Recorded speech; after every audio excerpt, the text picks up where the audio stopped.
Welcome to the Cinema Gold Show. I'm your host, Larry Leese. Today we're diving into the latest box office news and movie news / TV news from around the industry.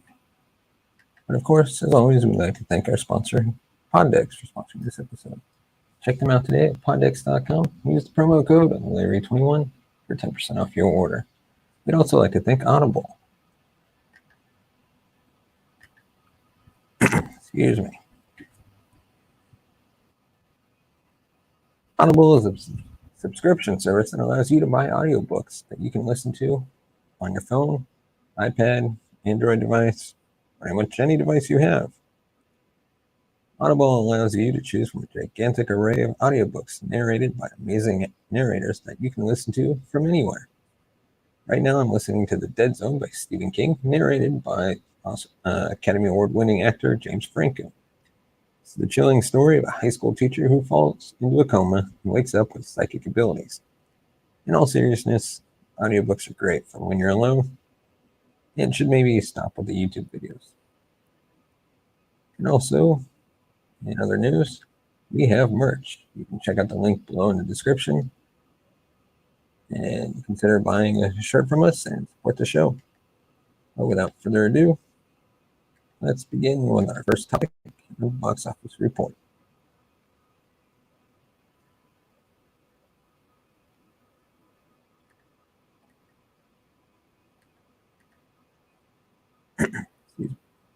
Doctor Strange has managed to hold off Downton Abbey to win its third domestic weekend box office.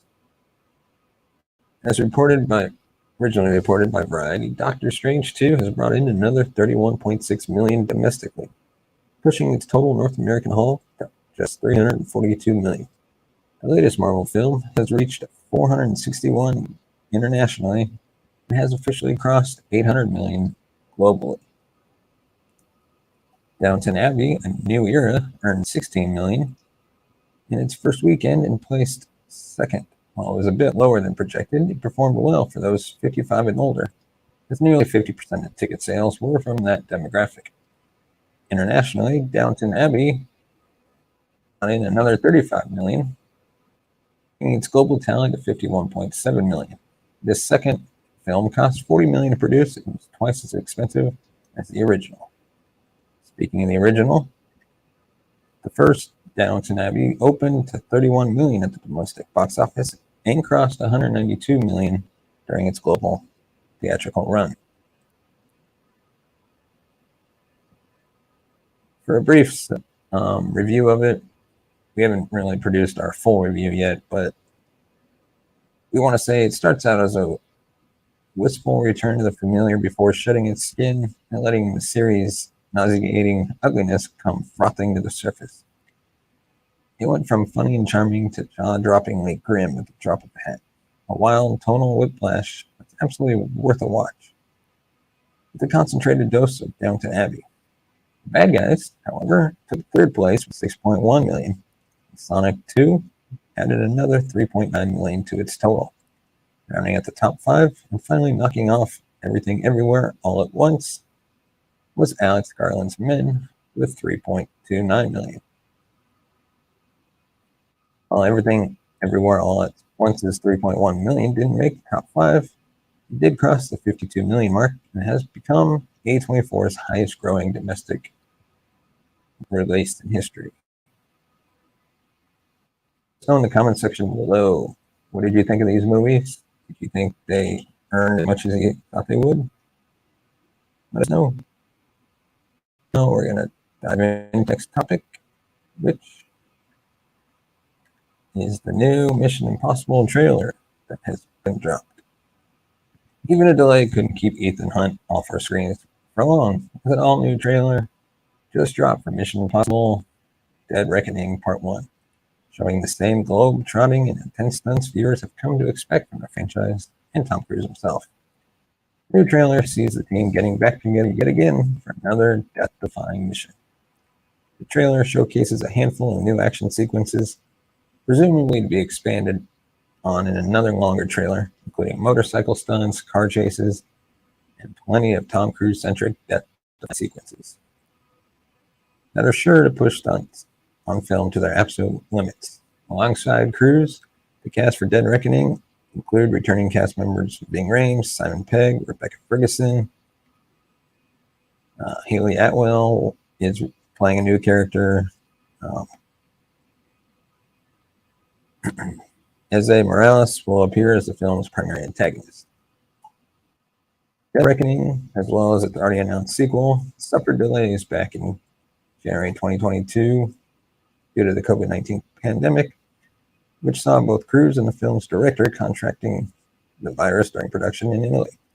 The seventh entry in the popular series was originally slated to premiere on September 30th, 2022, with now the set to premiere in theaters worldwide on July 14th, 2023. As for its follow-up, Mission Impossible 8, it was moved from a release date of July 7th, 2023 to now June 28th, 2024. And Mission Impossible 8 began filming last month.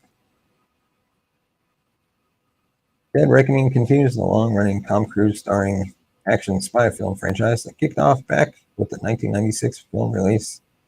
Directed by Brian De Palma and based on the 1966 television series of the same name. Cruise has creative control over the franchise, which has been on an upward swing since the fourth film outing, Mission Impossible Ghost Protocol, with each subsequent film grossing more than the last, currently capping out with 2018's Mission Impossible Fallout, bringing in a staggering $800 million worldwide. Like I said, Mission Impossible Dead Reckoning Part 1 is set to hit theaters on July 14th, 2023. And now we're going to give our review of Star Trek Strange New Worlds, Episode 3. 3 episodes of Star Trek Strange New Worlds down. 3 episodes that have essentially hit it out of the park. Yeah, I'm going to start sounding like a broken record pretty quickly, but this show is simply enjoyable from start to finish, and its character work is as deft and entertaining as its standalone adventures are fun to watch. This week's installment finds the Enterprise crew investing in the site of an abandoned colony as part of a research attempt to find out what happened to the group before they all vanished. Illyrians have a fraught history with the Federation, thanks to their history of genetically altering themselves in ways the organization forbids in the wake of the eugenics wars, and little is known about them or what became of this particular group of colonists. The planet is frequently swept by ion storms, which renders extensive trips to the surface impossible and can be potentially life-threatening to organic life forms. That this is obviously where Pike and Spock get trapped should be a no-brainer to anyone who is even at least passively familiar with this franchise.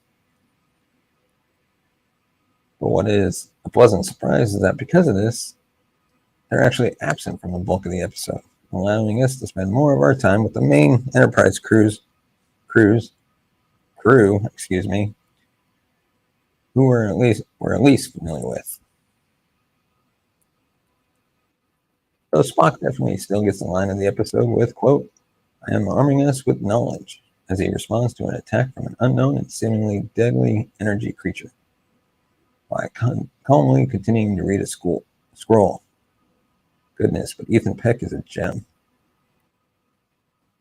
A perfect example of how this incarnation of Star Trek is more than capable of telling rich, character-focused stories right alongside close-ended adventures of the week. The fight against a virus that causes those infected to crave light so badly, you will do literally anything to get more of it, from zipping out electrical fixtures to trying to open the warp core in order to bask in its radioactive glow. It's the primary problem for the crew to solve. But it's only about maybe the third most exciting thing going on this show this week. Though admittedly, it does provide us with some excellent horror-tinged moments along the way. Our last week's installment was largely a Uhura-focused episode. This is probably best categorized in a story about number 1, though it touches on many larger themes and topics. She's the character that gets the opening and closing voiceovers, and it's the secrets she's been keeping that provide the hour's most dramatic revelations. Given that we knew comparatively little about the Enterprise's female first officer prior to the series, the idea that Strange New Worlds would be particularly eager to flesh out her character makes a lot of sense. I'm not sure that any of us expected that she would be revealed as an alien, essentially passing for human just so she could serve in Starfleet, but given her ridiculous work ethic and desire to prove herself, it makes a bizarre kind of sense. And it certainly explains how she's so good at so many things. Although, apologies for butchering the alien name, the Illyrians have appeared in the Star Trek universe previously. They haven't been the focus of an episode, especially huge story, I should say. The idea that they've been forbidden by Federation membership because of their interest in genetic modifications makes a ton of sense, given the fact that Strange New Worlds isn't that far removed timeline-wise from the eugenics wars and the defeat of Khan and his augments. And a sentiment isn't something that I think Federation and or Starfleet aren't necessarily super proud of. Pike certainly isn't.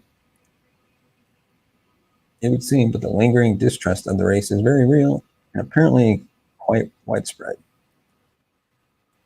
Una gets plenty of opportunities to be a complete badass this week, though from offering up her most closely guarded secret, her little blood, and the rest of her career to try and save her crewmates. Not to mention stunning Hemmer and carrying him back to sickbay, and then physically fighting Leon before either of them can do something stupid. Excuse me.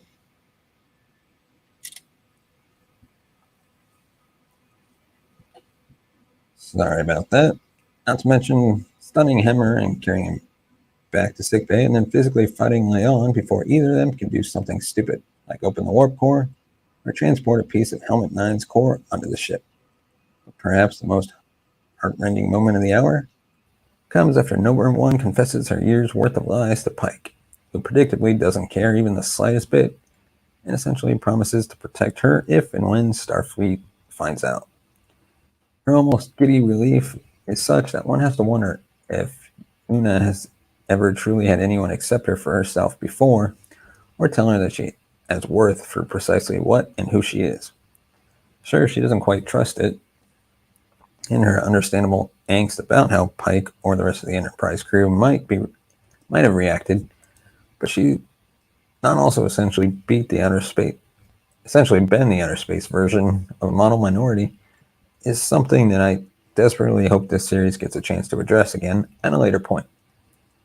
But truly, I just adore her and Pike's friendship with its firm trust, obvious love, and utter lack of sexual tension.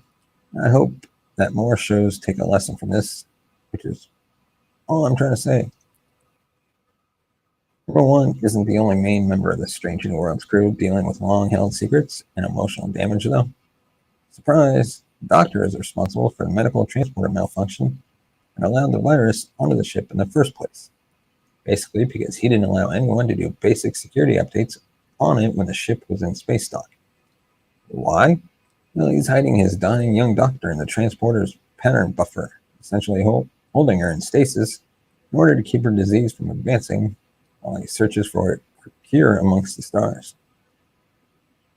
And then there's Leon, who's feeling some kind of way about the secrets Una's been keeping about her identity. But after essentially facing years' worth of persecution and abuse herself simply for being so obviously connected to the most famous augment of all, her hatred of those who genetically altered themselves is certainly understandable, if not entirely fair. And though it seems as though the two women have essentially patched things up by the end of the hour, I doubt this is the last time we'll hear about her past, both with Una and otherwise. I'm very much looking forward to the inevitable Leon episode, is what I'm saying. But in the moment, I'm content to enjoy the ride.